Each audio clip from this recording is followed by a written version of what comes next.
제가 오늘 설교를 시작하면서 여러분들께 질문을 하나 드리고자 합니다. 여러분들은 어떻게 해서 그리스도인이 되셨나요? 여러분들은 어떻게 해서 그리스도인이 되셨나요? 제가 요새 성탄절 세례 교육을 하고 있는데 세례 교육을 하면서 보고 있는 책이 하나 있습니다. 미국 연합감리교회의 감독님이자 신학자인 윌리엄 윌리몬이라는 목사님께서 쓰신 기억하라, 내가 누구인지를 이라는 책입니다. 이 책에 재미있는 이야기가 하나 나옵니다. 윌리엄 목사님께서 한 번은 교회학교 아이들과 베드로에 관한 이야기를 나눴다고 합니다. 목사님께서는 사도 베드로의 여러 가지 면면을 설명하셨습니다. 예수께서 하시는 말씀을 도무지 이해하지 못했던 베드로, 십자가에서 순환당하고 계신 예수를 버려두고 도망쳐버린 베드로, 속이 좁아서 바울에게 크게 혼이 났었던 베드로 등등의 이야기였습니다. 그런 이야기를 해주신 목사님께서는 그럼에도 불구하고 예수께서는 이러한 베드로의 믿음을 인정해 주시고 그에게 바위라는 이름을 붙여주셨다는 것, 더 나아가서는 그런 베드로를 통해 교회를 세우셨다는 이야기까지 아이들에게 들려주셨습니다. 그 다음에 목사님은 아이들에게 이렇게 질문했습니다. 이야기를 들어보니 예수님은 어떤 분인 것 같니? 이야기를 들어보니 예수님은 어떤 분인 것 같니? 이 질문을 받고서 한 아이가 이렇게 대답했습니다. 제가 볼 때 예수님은 참 판단력이 형편없는 분인 것 같아요. 무슨 말인지 이해되시나요? 베드로의 부족한 그 모든 모습을 볼 때 그러한 베드로를 세우신 예수님이 판단력이 형편없는 것 같다라고 대답했습니다. 윌리엄 목사님께서 이 이야기를 통해 전달하려고 하는 것은 분명합니다. 우리가 예수의 제자가 되는 것에 있어서 그 주체는 우리 자신이 아니라는 것입니다. 우리가 우리를 제자로 세우지 않습니다. 예수가 우리를 제자로 세우십니다. 우리들의 자격을 예수께서는 의지하지 않으십니다.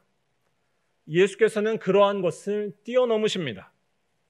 예수께서는 판단력이 형편없으신 분이 아니라 무한한 사랑과 은혜로 우리를 새로운 존재로 만드시는 하나님의 아들이시기 때문입니다.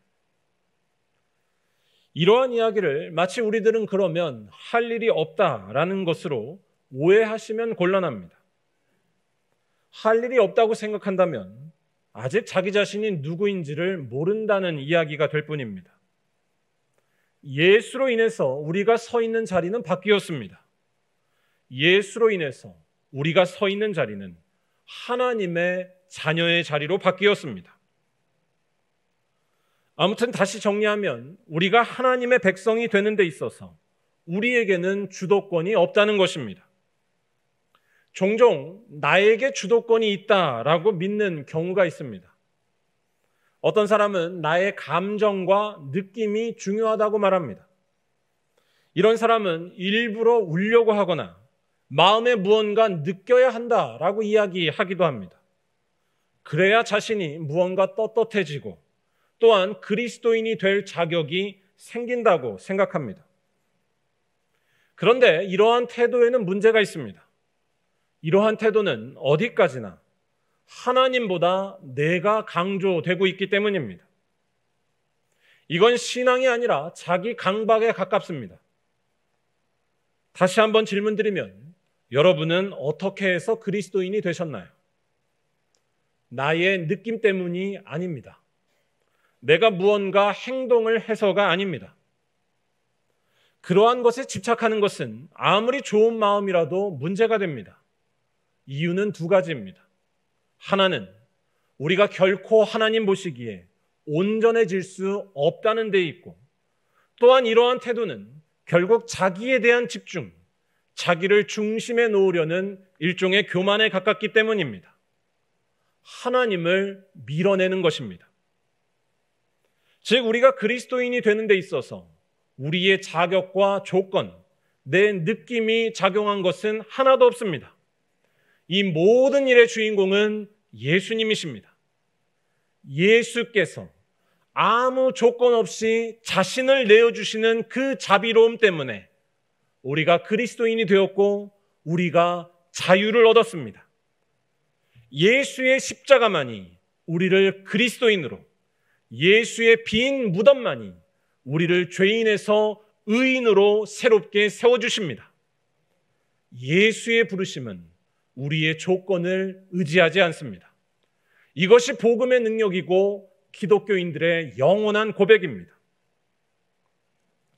제가 이러한 말씀을 드리는 이유는 오늘 말씀도 이러한 사실을 환하게 비추고 있는 말씀 중에 하나이기 때문입니다. 바로 회개의 세례를 베푸는 세례 요한보다 성령과 불로 세례를 주시는 예수만이 절대적으로 위대하신 분이며 그 예수만이 우리를 구원하시는 하나님의 아들이시라는 것입니다.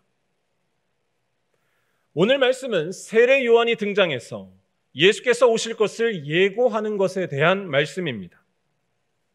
복음서에는 세례 요한에 대한 말씀이 많이 나옵니다.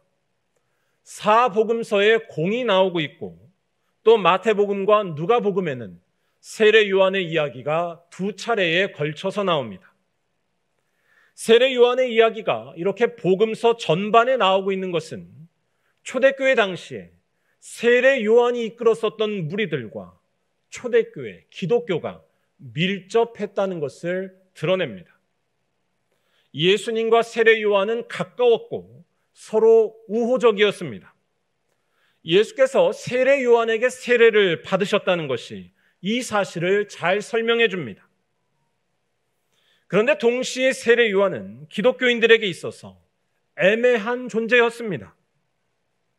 방금 말씀드린 예수께서 세례를 받으신 것만 해도 그런 사실을 잘 알 수 있습니다.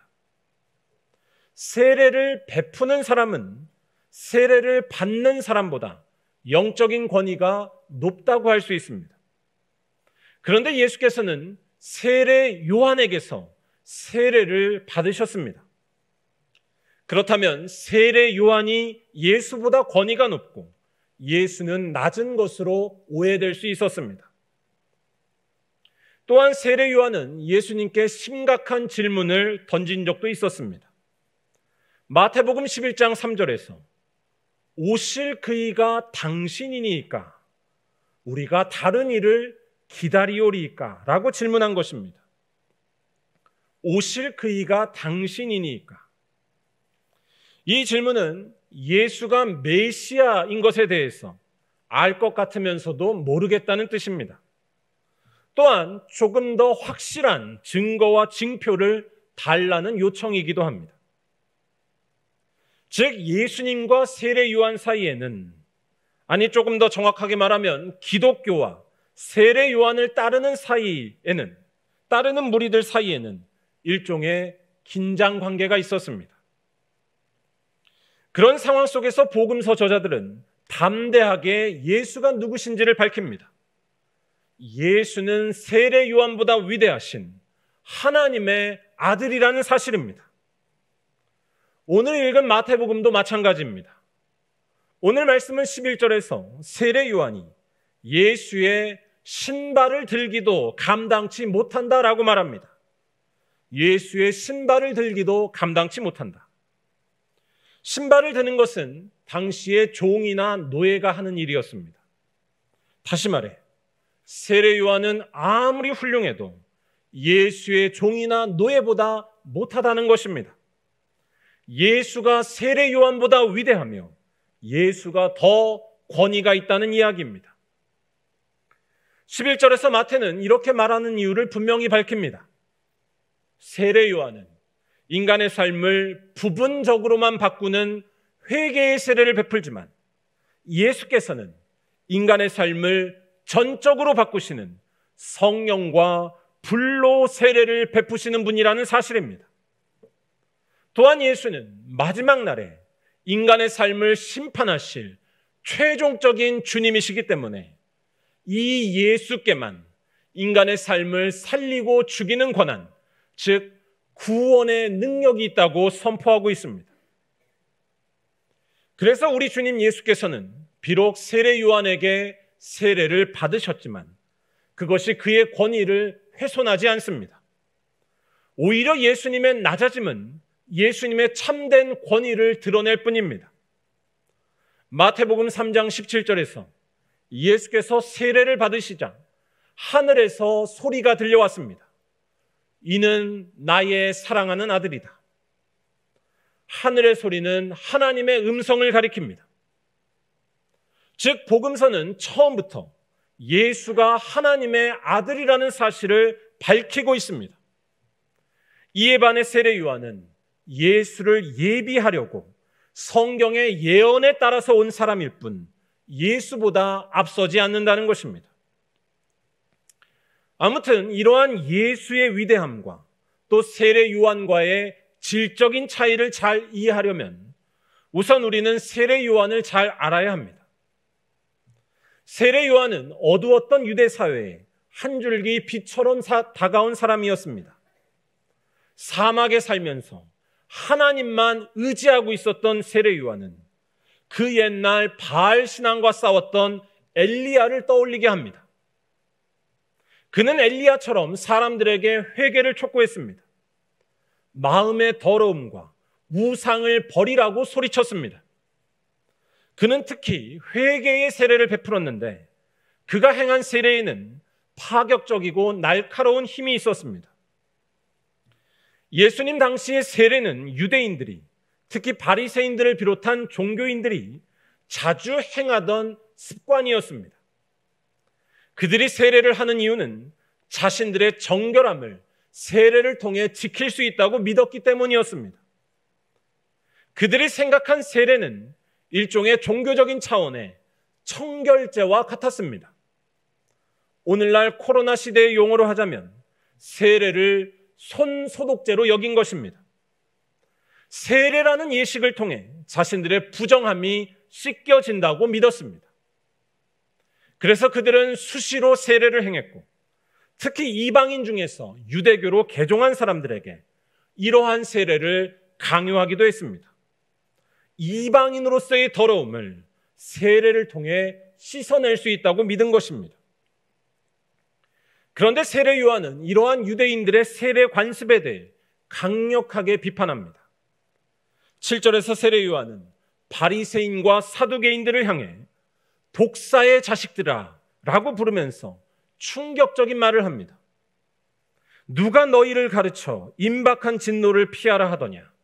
그러므로 회개에 합당한 열매를 맺고 속으로 아브라함이 우리 조상이라고 생각하지 말라. 내가 너희에게 이르노니 하나님이 능히 이 돌들로도 아브라함의 자손이 되게 하시리라.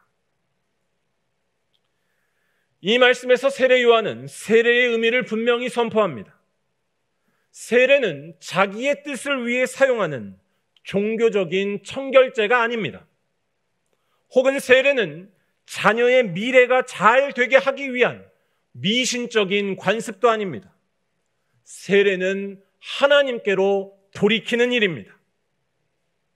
그래서 세례 요한은 9절에서 과격한 이야기도 서슴지 않았습니다. 하나님께 돌이키는 일이 없다면 아무리 세례를 받았어도 소용이 없기 때문입니다. 오히려 하나님께 돌이키는 것 없이 세례만 줄창 받다가는 10절에서 말하는 것처럼 곧 찍혀서 불에 던져질 나무와 다른 바가 없어집니다. 이러한 세례 요한의 선포는 당시 사람들만이 아니라 우리들에게도 대단히 큰 도전으로 다가옵니다. 우리도 여전히 하나님께 돌이키지 못한 채 예배하며 살거나 또는 미신적인 관습으로 신앙을 대할 때가 너무 많기 때문입니다. 그래서 우리도 곧 찍혀서 불에 던져질 나무와 같은 처지라면 이제 우리들은 어떻게 해야 할까요? 물론 세례 요한이 말한 대로 회개의 열매를 거두고 하나님께 돌이키는 일을 해야 합니다. 그런데 여기에서 여전히 문제가 남아있다는 것을 놓쳐서는 안 됩니다. 우리는 예민해져야 합니다. 우리에게는 하나님께로 돌이킬 능력이 과연 정말 있을까요? 또한 회개의 열매를 판단할 수 있는 능력이 우리들 스스로에게는 과연 있을까요? 특히 오늘 말씀에서 바리새인들이 이러한 회개의 선포를 들었다는 것은 더욱더 이러한 질문을 던지게 만듭니다. 바리새인들이 회개의 선포를 들었습니다. 제가 몇 차례 말씀드렸지만 바리새인들을 우리는 쉽게 무시해서는 안 됩니다. 그들은 유대 군중들에게 많은 지지와 존경을 받았습니다. 그 이유는 그들이 율법에 철저했기 때문이었습니다. 한마디로 바리새인들은 모범생이었습니다. 그들은 하나님께서 주신 말씀을 철저하게 지켰고 실제 삶에서도 그러한 모습을 나타냈습니다. 그들은 경건했고 실천적이었으며 말씀을 가까이 했습니다. 하지만 세례 요한은 놀랍게도 이러한 바리새인들이 회개할 대상에서 제외된다고 보지 않고 있습니다. 세례 요한은 7절에서 오히려 그들을 향해 독사의 자식이라는 심한 욕설을 합니다. 세례 요한은 지금 말씀을 철저히 지키며 사는 모범생에게 이런 모욕적인 말을 하고 있습니다. 이러한 사실은 우리들에게 절망을 주면서 동시에 희망을 주기도 합니다. 일단 절망을 준다는 것은 우리들도 독사의 자식이라는 말을 듣지 않으리라는 법이 없기 때문입니다. 우리들의 삶이 아무리 모범적으로 산다 해도 독사의 자식이란 말을 들을 수 있으며 근본적으로 달라지지 않는다는 사실이 우리들에게는 큰 짐으로 다가옵니다. 얼마 전에 제가 사진관에 가서 여권 사진을 새롭게 찍은 적이 있었습니다. 제가 제 사진을 보고 깜짝 놀랐었습니다. 제 모습이 아닌 것처럼 보였기 때문입니다. 여러분들에게만 특별히 보여드리겠습니다. 어떠신가요? 제가 볼 때는 아마도 사진관 사장님께서 뽀샵 처리를 꽤 하신 것 같았습니다. 제 얼굴이 아닙니다. 이 사진을 보고서 저는 놀란 것만이 아니라 약간 실망스러웠습니다. 저의 모습이 실제로 어떠한지를 잘 알기 때문입니다. 이제 내려주세요. 제 모습이 한껏 꾸며댄 사진과 다르다는 것을 알고 있습니다. 한껏 꾸며대도 제 본래 모습이 바뀌지는 않습니다. 그렇다고 해서 제가 제 자신을 미워하거나 비하한다는 이야기는 아닙니다. 저는 저의 본래 얼굴, 시커멓고 투박한 얼굴이 좋습니다. 제가 드리려는 말씀은 우리들의 한계에 대해서 직면하고 인정하자는 것입니다. 우리의 삶은 모범적으로 사는 것을 통해 바뀌지 않습니다. 우리의 삶은 뽀샵 처리되지 않습니다. 우리 모습의 실제는 숨길 수가 없습니다. 나를 하나님보다 앞세우려는 죄의 그 욕망에서 우리가 과연 자유로울 수 있을까요? 하나님 앞에서 그게 숨겨질까요? 바리새인들의 문제는 하나님의 말씀을 다 지키되 그 중심에 철저히 하나님이 아니라 자기가 있다는 데 있었고 또한 이 모든 것들을 자기를 위해 이용하는 데 있었습니다. 세례 요한은 이 사실을 꿰뚫어 본 사람이었습니다. 그래서 그는 독사의 자식이라는 험한 말까지 바리새인들에게 할 수 있었습니다. 의롭지 않은데 의롭다고 속이고 있는 그 거짓된 모습에 분노한 것입니다. 또한 회개의 열매가 없다는 것도 마찬가지입니다. 하나님이 아니라 나밖에 없는데, 하나님이 아니라 내 중심에 나밖에 없는데 하나님을 따르는 열매가 나올 수 없습니다. 하나님이 없으면 우리들의 기분이 좋아도 구원이 없습니다. 우리의 자랑스러운 업적도 그 자체로 우리를 자유롭게 하지 못합니다. 자기 업적에 매달릴수록 오히려 더 불안해지는 것이 우리 인생의 실체입니다. 자기가 중심이 되어야 한다는 죄가 지배하는 한 우리에게는 만족이 있을 수 없습니다. 바리새인들의 비극은 곧 우리들의 비극이고 인간의 근원적인 한계를 가리킵니다. 그렇다면 이제 우리는 어떻게 해야 할까요? 다행스럽게도 하나님께서는 우리가 절망만 하도록 내버려 두지 않으십니다. 감사하게도 하나님께서는 우리 모두가 놀랄 만한 희망과 기쁨의 소식을 전해주셨습니다. 바로 하나님의 아들 예수께서 이 땅에 오셔서 우리 모두를 죄에서 구원하신다는 것입니다. 오늘 말씀은 그 소식을 좀 더 드라마틱하면서도 직접적인 단어를 써서 전합니다. 바로 11절에서 예수는 우리들에게 성령과 불로 세례를 베푸신다는 것입니다. 물로 하는 세례에만 익숙한 우리들에게 성령과 불로 하는 세례가 다소 난해하게 느껴질 수도 있습니다. 그래서 이것을 그저 종교적인 수사, 종교적인 말로만 여기거나 또는 회개의 세례만으로도 충분하다, 그 정도 해도 괜찮아 라고 느낄지도 모릅니다. 회개만 해도 세상은 좋아진다는 것입니다. 하지만 여러분, 그렇지 않습니다. 회개의 세례는 우리를 구원하지 못합니다. 예수께서 행하시는 성령과 불의 세례가 없으면 우리는 모든 것을 잃고 말게 된다는 것을 기억하시기 바랍니다. 성령과 불의 세례는 결코 종교적인 수사가 아닙니다. 성령과 불의 세례는 곧 하나님께만 있는 진정한 생명을 경험하는 일이기 때문입니다. 이걸 놓치게 된다면 우리에게는 쭉정이밖에 남지 않는다는 사실이 주님께서 다시 오실 때 드러나고 말 것입니다.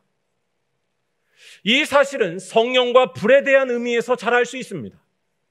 성경에서 성령은 곧잘 바람으로 비유되곤 합니다. 성령은 바람으로 비유됩니다.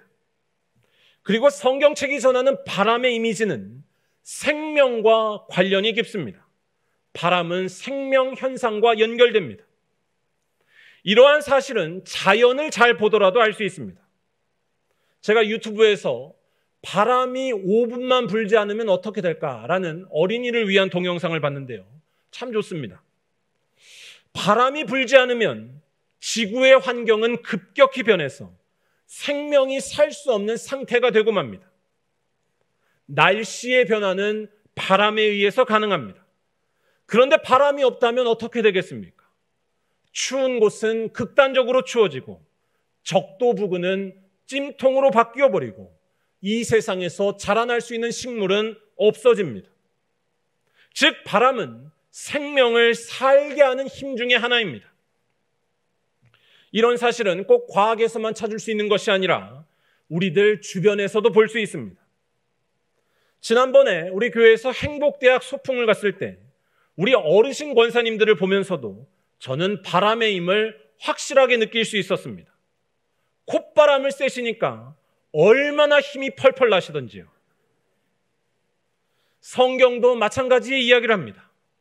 사람을 지으셨을 때 하나님께서는 숨을 불어넣으셔서 생명이 되게 하셨습니다.